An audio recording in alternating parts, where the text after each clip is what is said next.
Tendai Mwadi, be thankful unto the Mother, Father, creative life force of the universe. Kuzai Muzimu Mukuru, give praises unto our great ancestors. Abibi Tumi, Abibi Fahodi, African power and African liberation for all African people. Greetings and welcome to this session today, brothers and sisters. Where we are going to be exploring a very important issue in global geopolitics at the minute. As we all know, there is serious escalation taking place within the so-called Middle East in relation to the war between and the conflict between Palestine and Israel. And as always, when such matters are on the rise in terms of our awareness, it is necessary for us to engage in a Pan-African analysis of the issue to understand and understand where we as African people relate to said issues and should situate ourselves in relation to said issues. And today, more specifically, we're going to engage in a universal African nationalist, that is to say, Garveyite analysis of the situation as it stands right about now. Before I get into the main subject today, brothers and sisters, let us be aware that the president of Kenya, President Ruto, recently announced that he, on behalf of and sponsored by the American government, will be sending a fleet, yes, a fleet, a military fleet to Haiti, yes, to occupy Haiti on behalf of the American government. And so we're going to have to look at that as African people. There are many subjects that we have to look at as African people in today's world, and that is one of them. And so do stay tuned to gotkushTV for more information and analysis of that particular reality right there. And also, as we know, there's an ongoing situation in West Africa regarding the nations of Niger, Burkina Faso, Mali, and Guinea in particular, as well as the fact that Gabon included has had a coup. And all of these nations are nations that are formerly colonized by France. In the next couple weeks, we are going to be looking at those coups in the context of the continued uprisings of African people in those regions against French neocolonialism. And so you do want to make sure that you're tuned in for those conversations. Please, please subscribe to gotkushTV.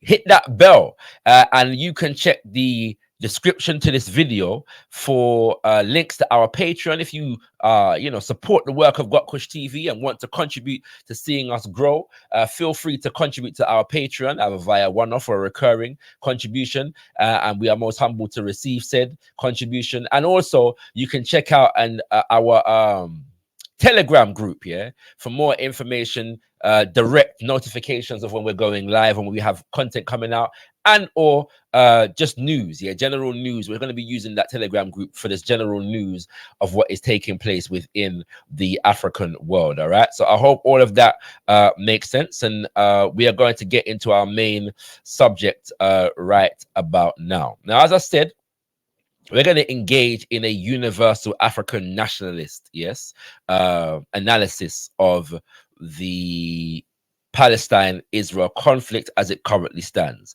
When we say universal African nationalism, we are referring to the working idealism that is defined by the example of the most honorable Marcus Mosiah Garvey and the work of the UNIA-ACL, the Universal Negro Improvement Association and African Communities League.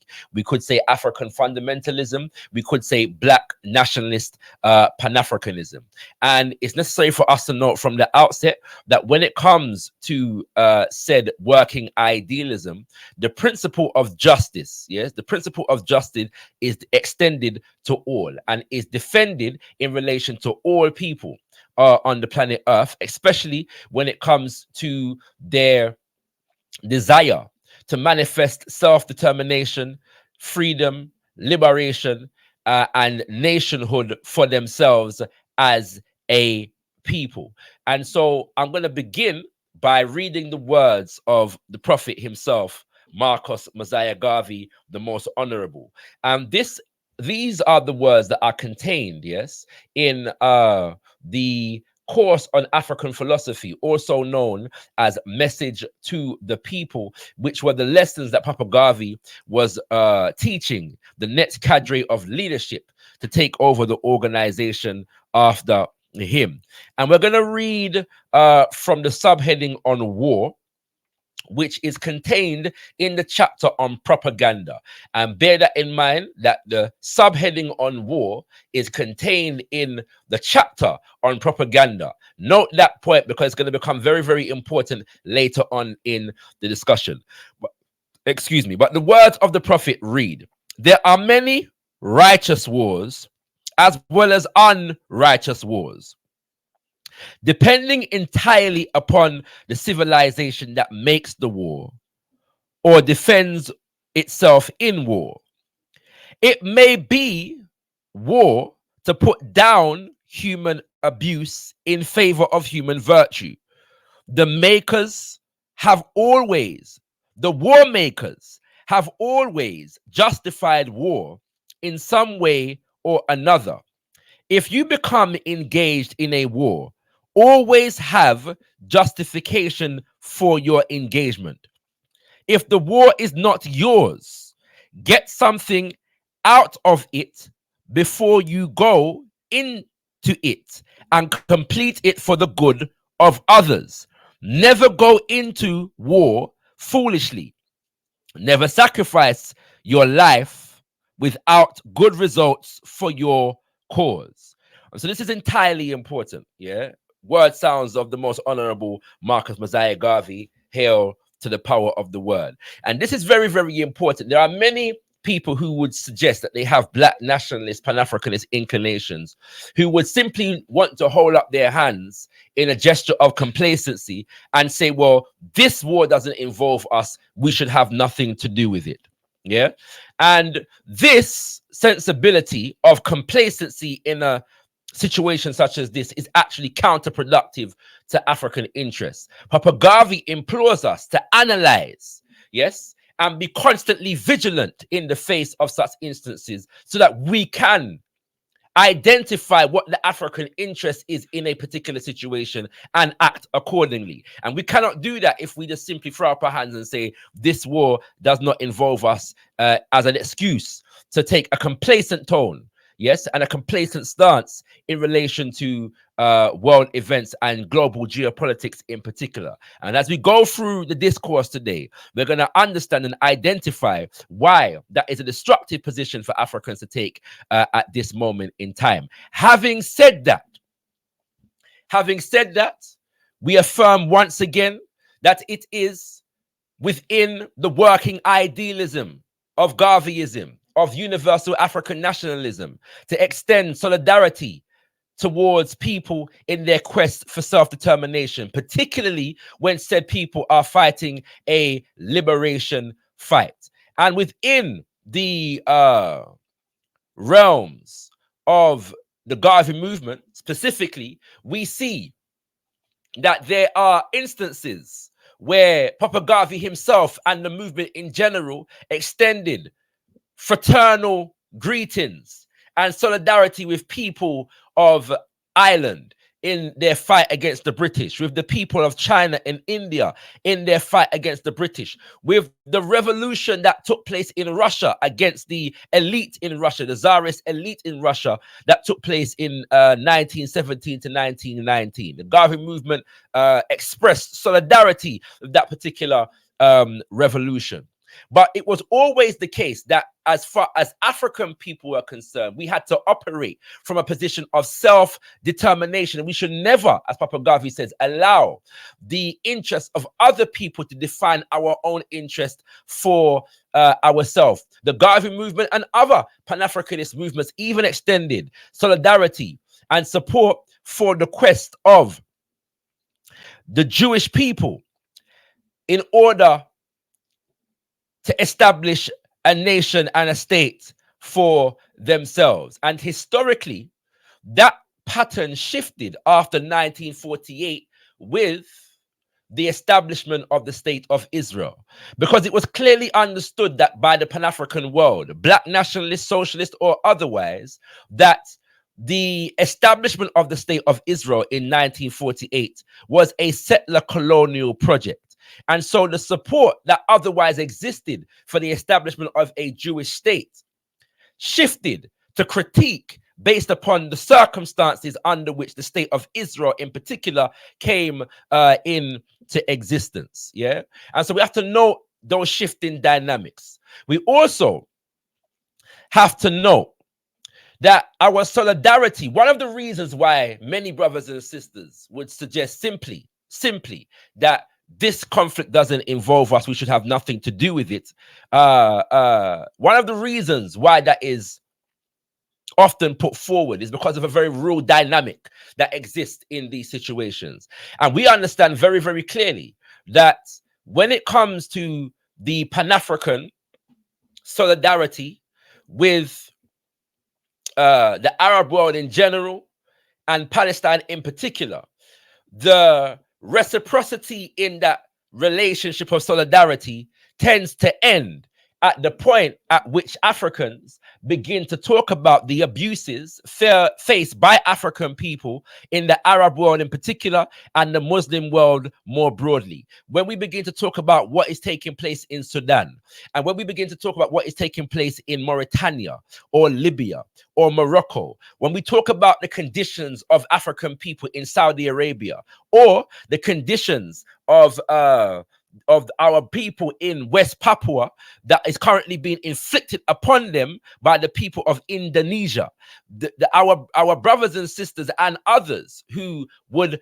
welcome our solidarity on the issue of Palestine seem to have an issue when we raise these issues. And so therefore the reciprocity in solidarity seems to end at that point. And we want to affirm that the Garveyite model compels us to engage in a race-first analysis unapologetically. And so therefore we must gather the voices of our brothers and sisters in these parts of the world and factor that in and champion their voices as a people. We must champion the voices of our brothers and sisters in Palestine, so-called Afro-Palestinians who speak about the racism and the discrimination that they face in Palestine, in Gaza itself, and in the Arab world. We must factor that into our analysis unapologetically. But by the same token,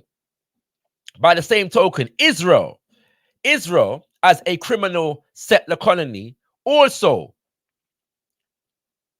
has Africans within its borders and Africans who it commits abuses against, the most high profile of which in recent years has been the forced sterilization of Africans who have a legitimate claim to Hebrew and Jewish culture, who live in Israel, and forced sterilization has been reported and confirmed in relation to how the Jewish state relates to those African people.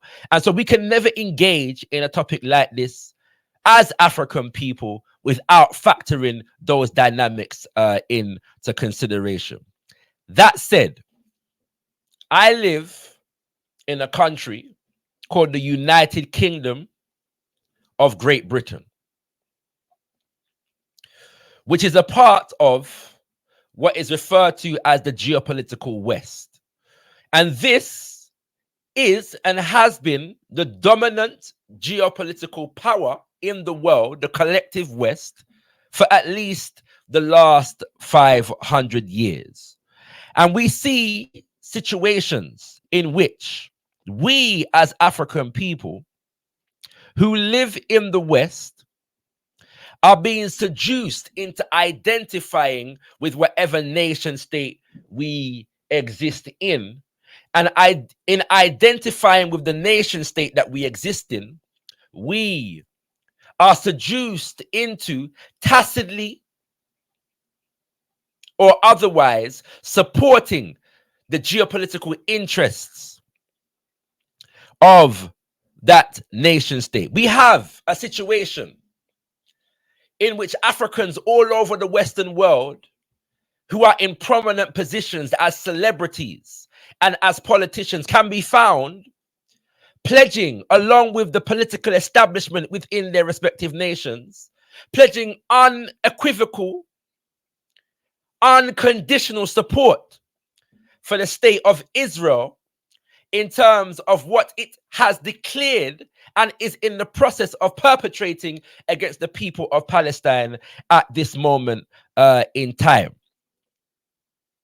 The British political establishment has openly declared undying support for literal war crimes that Israel has declared it intends to and is in the process of committing against the people of Palestine. And I mean war crimes by the definitions of what is referred to as international law, of which Britain was a key power player in establishing said law. We see President Biden doing the same.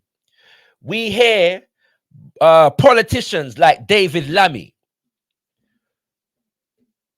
cowardly in his representation all over the British media, failing to stand on principle in relation to the crimes that Israel has declared that it is going to commit, because he is a British politician and a British parliamentarian and a member of the Labour Party, a colonial party that is vying and has a good chance of winning the next general election, and therefore has to toe the British geopolitical line. We see in the United States of America that the Secretary of Defense, Lloyd Austin, is a black man in face only and has done similar, declared unequivocal support for Israel. Yes?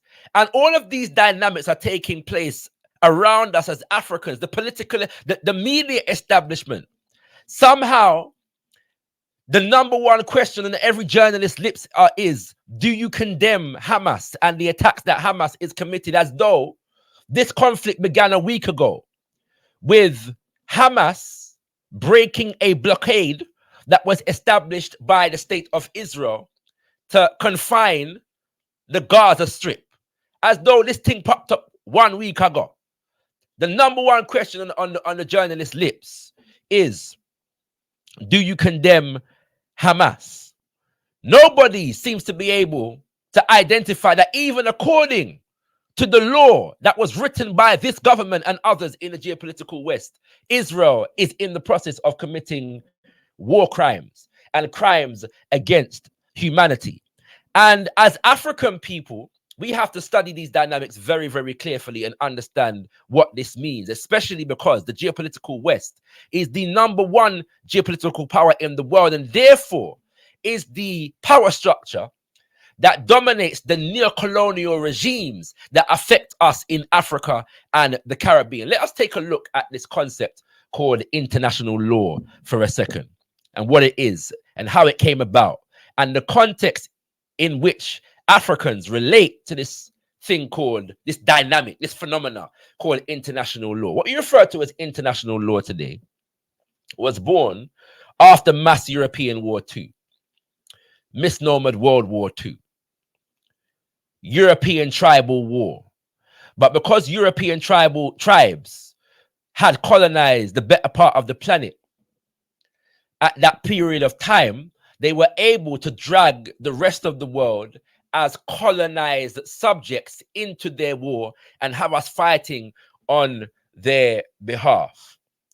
And so within the context of mass European War II, the Jewish Holocaust takes place in Germany and throughout the rest of Europe. And Western Europe decides that it is going to intervene against this crime that was being committed by the Jewish people in Germany and throughout Europe, and represent the interest of the Jewish people in this regard.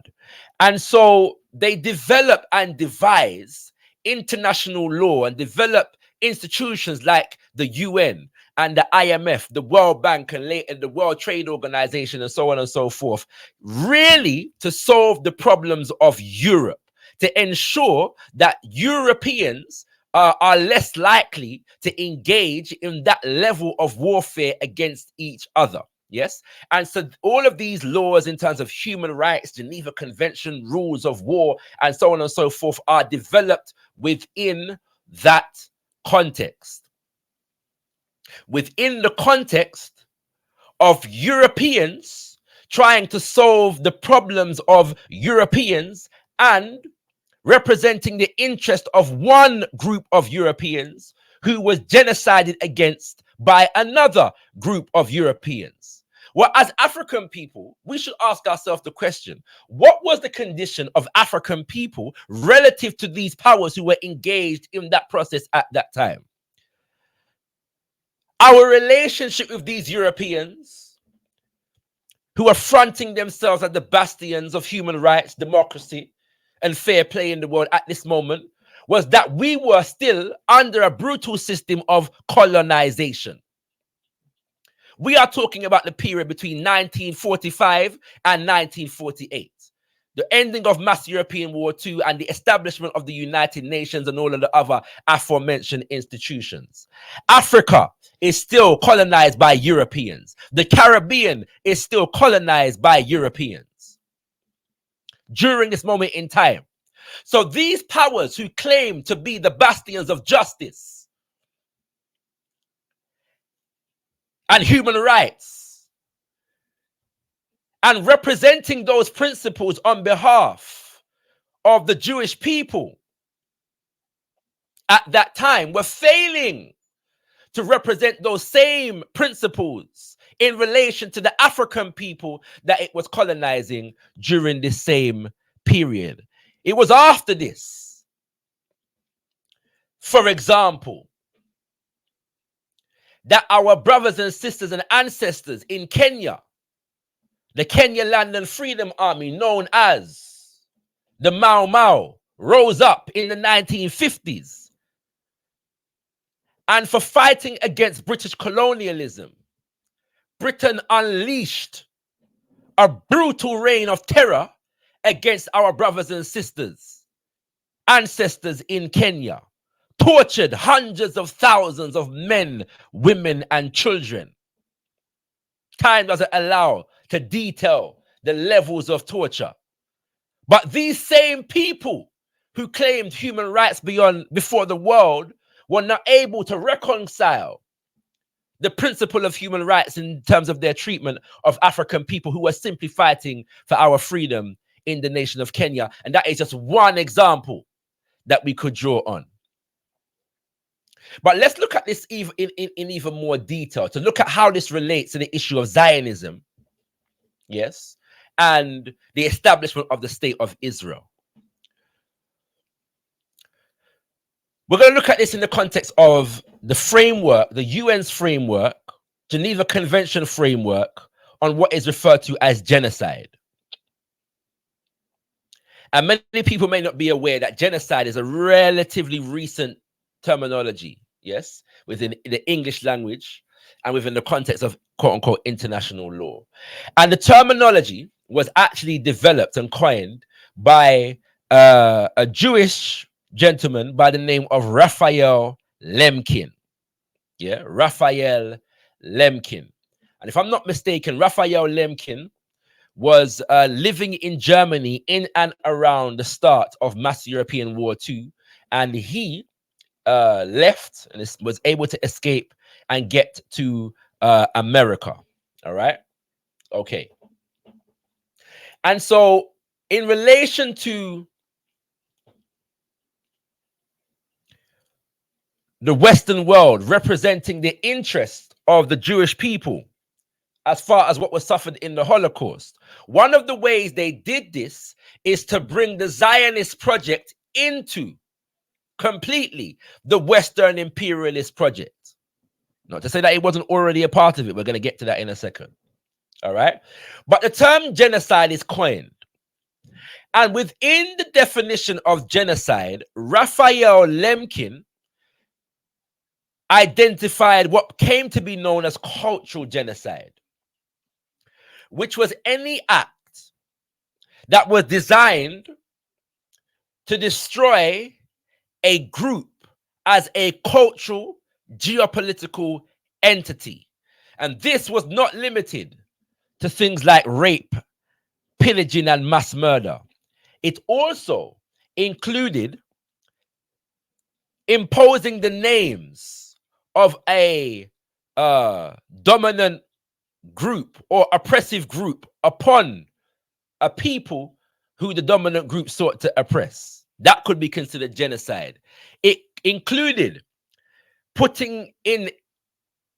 establishing infrastructure to retard the engagement of a people in their own culture and imposing the institutions of your culture upon said people, to the effect that said the group of people upon whose culture the culture is imposed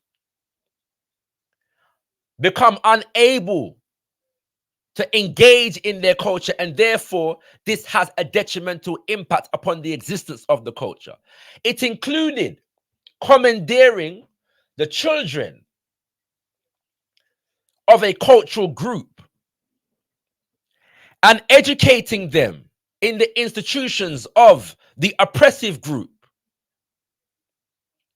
so as to assimilate said children into that oppressive group and thereby sever their connection to their original people and their original culture. But if we look at how genocide is defined within human rights law, internationally, Geneva Convention, etc., the cultural genocide element doesn't exist. And the reason why it doesn't exist, and by the way, to put more flesh on the story, Raphael Lemkin is actually at the table at the United Nations in its establishment when they are defining what genocide is. And in his autobiography, he speaks to the fact that he was trying to maintain the cultural genocide aspect of the definition of genocide, but the powers that be did not want this particular aspect of the thing to be in the definition. Why? Because these were a group of colonizers who sat round a table to define crimes against humanity, the highest of which is genocide, and they knew if cultural genocide was included in the definition, the whole of them guilty as charged. They were even guilty, this is the hypocrisy of the thing, including for the individual Raphael Lemkin, they were even guilty of what was included in the definition. But what they didn't want to include would have even made them even more guilty. We are talking about nations like Britain and France, yeah, and peace of Germany, Belgium, Portugal, the United States of America, who was busy maintaining the system of Jim Crow segregation and lynching against its citizens of African heritage, so-called. This includes a very, very important nations like Australia and New Zealand, who were busy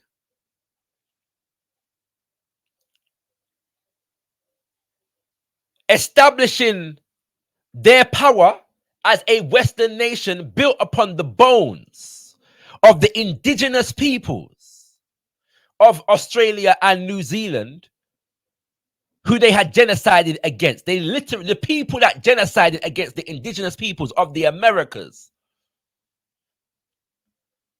of Australia, of New Zealand, sat around a table to decide what genocide should be and what it should not be. And this is an interesting one, because we did hear some news recently about Australia. And just to demonstrate to you the unrepentant wickedness of Western imperialism, the indigenous people of Australia have been genocided against to the point of near extinction. Recently, Australia talked about reforming the constitution. Yeah, there's been an ongoing debate around whether Australia should get rid of the monarch of Britain as head of state. And so the indigenous people in Australia have organized so that to put pressure on the political establishment and try to get an amendment in the constitution that takes into consideration their rights as the indigenous people, First Nation people of Australia, and the genocide that has been inflicted upon them, and that public policy from a constitutional level should take this into consideration. Would you believe, brothers and sisters, that in the year 2023, as the Western world parades itself as the bastion of human rights and democracy, that this constitutional amendment was put to a referendum, not before the Australian Parliament and political body, but before the people of Australia? Would you believe that over 60% of the nation of Australia voted against the indigenous people of Australia, the First Nation, the so-called Aboriginal people of Australia, being considered constitutionally by the political establishment? Would you believe, brothers and sisters? This is an example of the unrepentant wickedness, the undying wickedness of Western imperialism and white supremacy. It is without doubt that a genocide was committed against the indigenous peoples of Australia. What justification is there for voting down such a suggestion? This nation, Australia, sat round the table to decide what should be considered genocide or not. Guess what? Australia, the representatives of Australia around that table did not want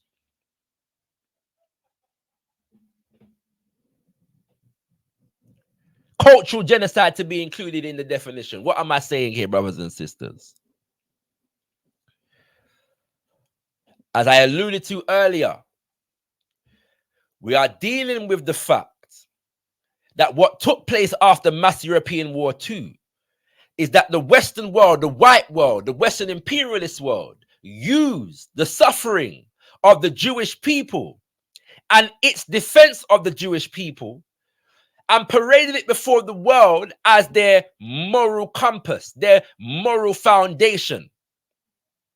But even within that act, there was hypocrisy and chicanery going on.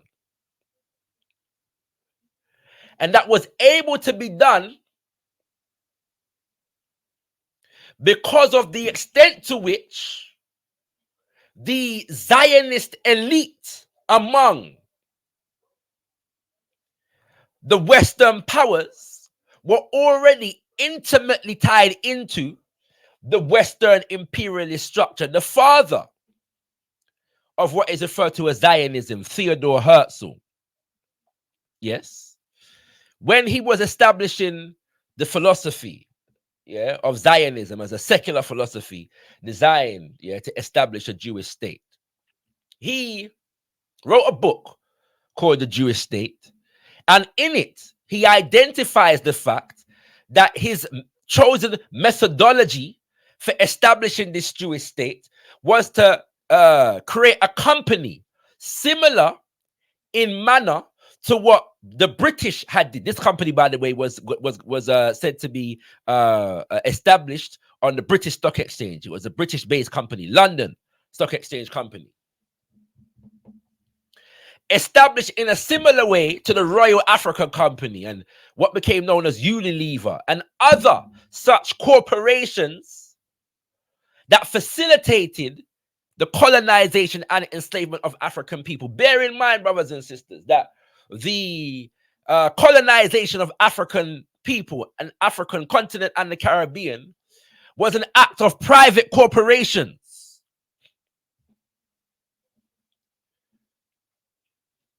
in cahoots with governmental institutions. Within the diaries of Theodore Herzl, there are a number of places in that diary where he speaks to his attempts and intentions to lobby Cecil Rhodes, one of the most notorious colonizers, mass murderers, and pillagers of African people, famous in history only as a British colonizer, massacring African people all up and down South Africa with the intention to make Britain the preeminent colonizers on the African continent from Cape to Cairo. Theodore Herzl is writing Cecil Rhodes, attempting to appeal to his expertise in the area of colonialism and implore him to act on behalf of the Zionists in said manner. Datagwan. The Zionist elite has always been connected to the levers of British and Western imperialism. And so as African people, if we understand that historical context, it is impossible for us to be complacent. We should, yes, be mindful of how we get involved and who we get involved on behalf of and what energy and resources we expend. Papa Garvey said that's exactly what we should do. But first and foremost, he says we must identify whether the war is a just war or an unjust war. And at this particular moment in time, brothers and sisters, I put it to you that it's impossible for us and improper and un-Ma'atian for us to look at a dynamic like what is taking place in Gaza right about now and not identify it for the wickedness that it is.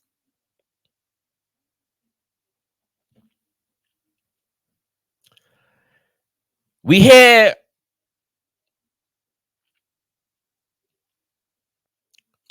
of a ground offensive being planned to hit Gaza by Israel.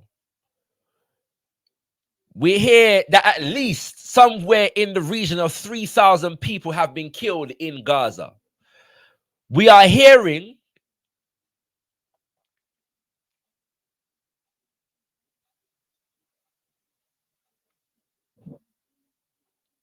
that over 1 million people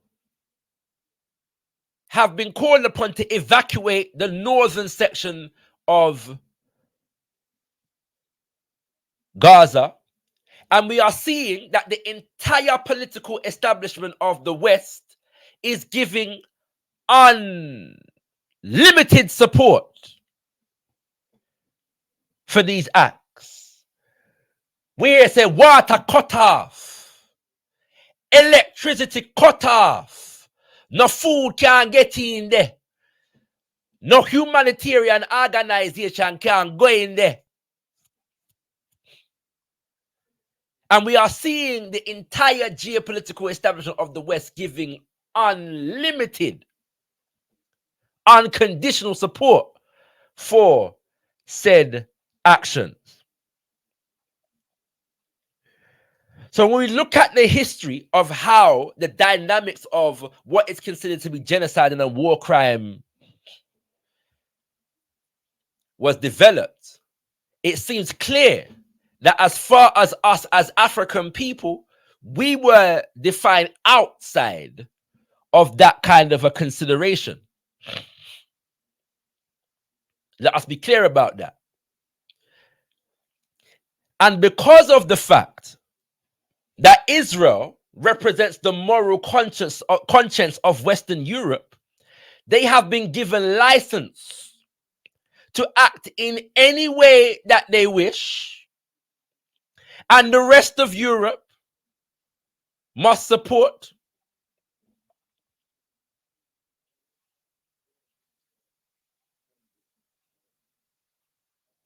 and fall in line, because Israel represents the interests of Western Europe in that part of the world. Remember now that prior to the conclusion of Mass European War II, Britain was the preeminent colonizer. Following mass European War II, America becomes the preeminent neocolonizer. Yes? And so therefore it is America that was instrumental and central to the establishment of the state of Israel, which was established through the dispossession of millions of people in that land that was referred to as Palestine, and the murder, the mass murder of many more. It is necessary for us to be clear about the fact that there is no parity in terms of the dynamics of resources in relation to Israel and Palestine and the Palestinians.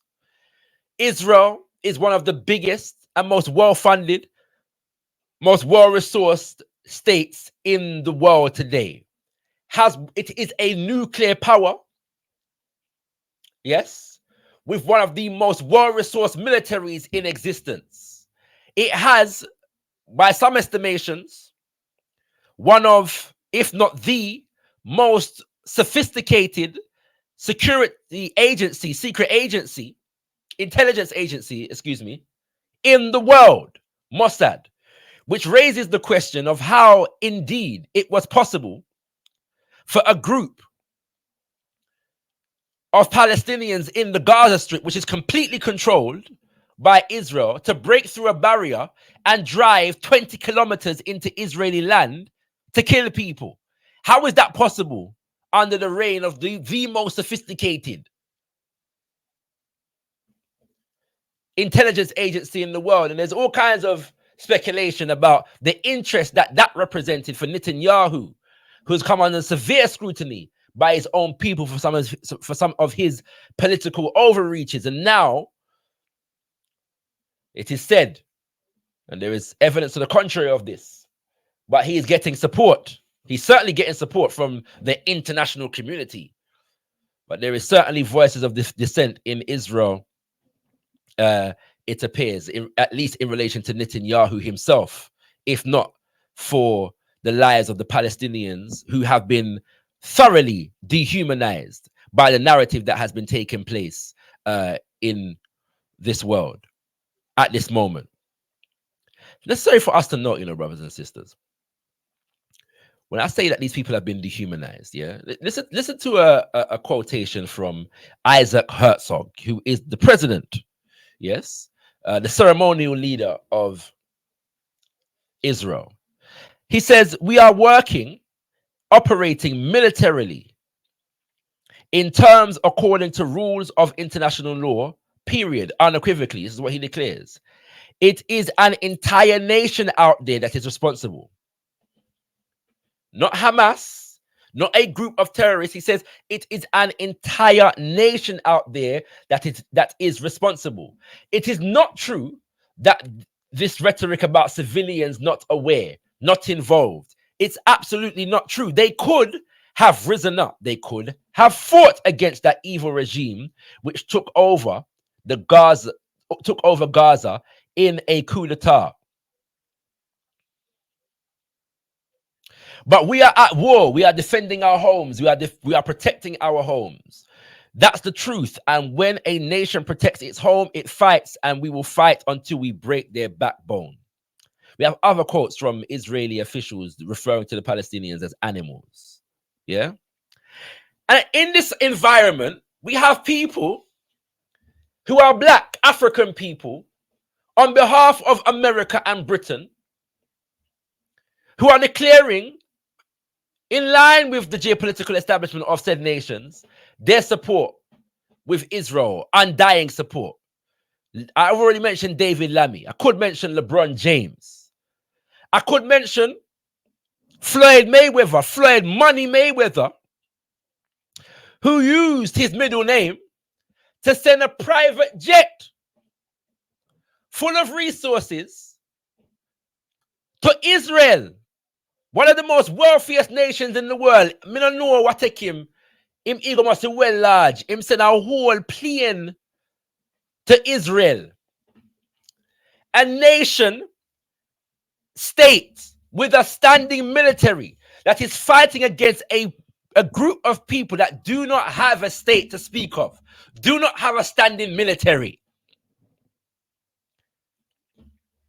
and whose entire existence as far as Gaza is concerned is defined by the domination of Israel down to its borders. It's a blockade, literally referred to as an open prison.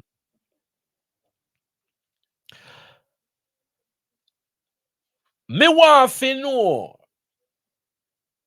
what we think is going to happen if this is how wicked the Western world is in relation to the Palestinian people. How do you think they relate to us as African people in relation to instances that don't feature as highly in the news? When Africans begin to fight against, I should say begin, I should say increase and escalate our fight against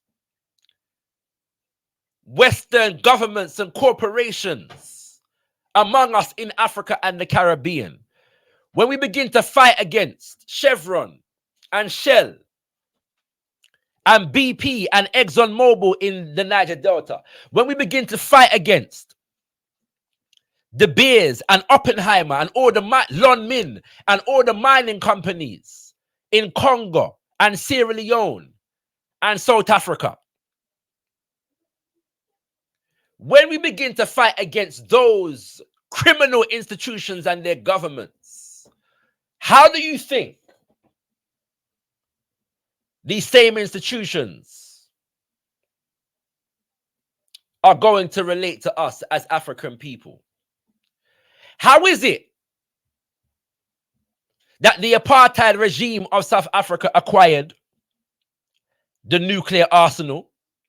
Research it, brothers and sisters. It was because of their ties, their intimate ties. The white minority rule in South Africa was heavily supported to the point of establishing a nuclear arsenal by the government in Israel, the criminal settler colony in Israel.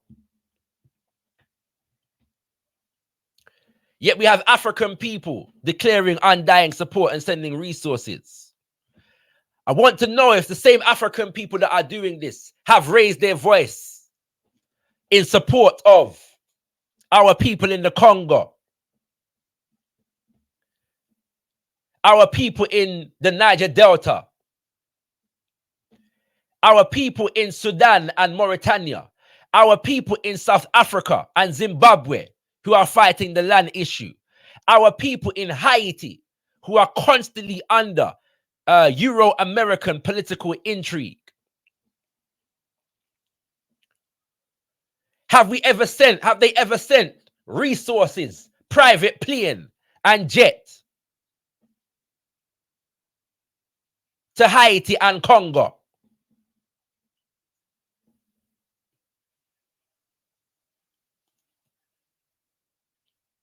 And so African people, a universal African nationalist perspective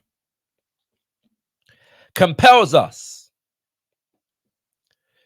to be vigilant, not complacent in the face of such serious geopolitical realities. It compels us to understand, based upon our present condition and the conditions of African people around the world, what our geopolitical interests are, and to organize on that front. And I submit humbly that when we, as African people, remember the subheading of war was under the chapter on propaganda. And when we, as African people, exist in a geopolitical West, that entire propaganda machinery is designed to justify criminality as currently being perpetrated by the geopolitical West. We have a responsibility to, at the very least, attack the propaganda, undo the propaganda, and expose the wickedness for the wickedness that it is. There'll be more to say on these matters in future shows, brothers and sisters. And so I hope you will stay tuned to gotkushTV as we continue to engage in the Pan-Africanist and the universal African nationalist analysis. Tendai Mwali, be thankful unto the mother, father, creative life force of the universe. Kuzai Muzimu Mukulu, give praises unto our great ancestors. Abibi Tumi, Abibi Fahodie, African power and African liberation for all African people. Ashe, Ashe, Ashe.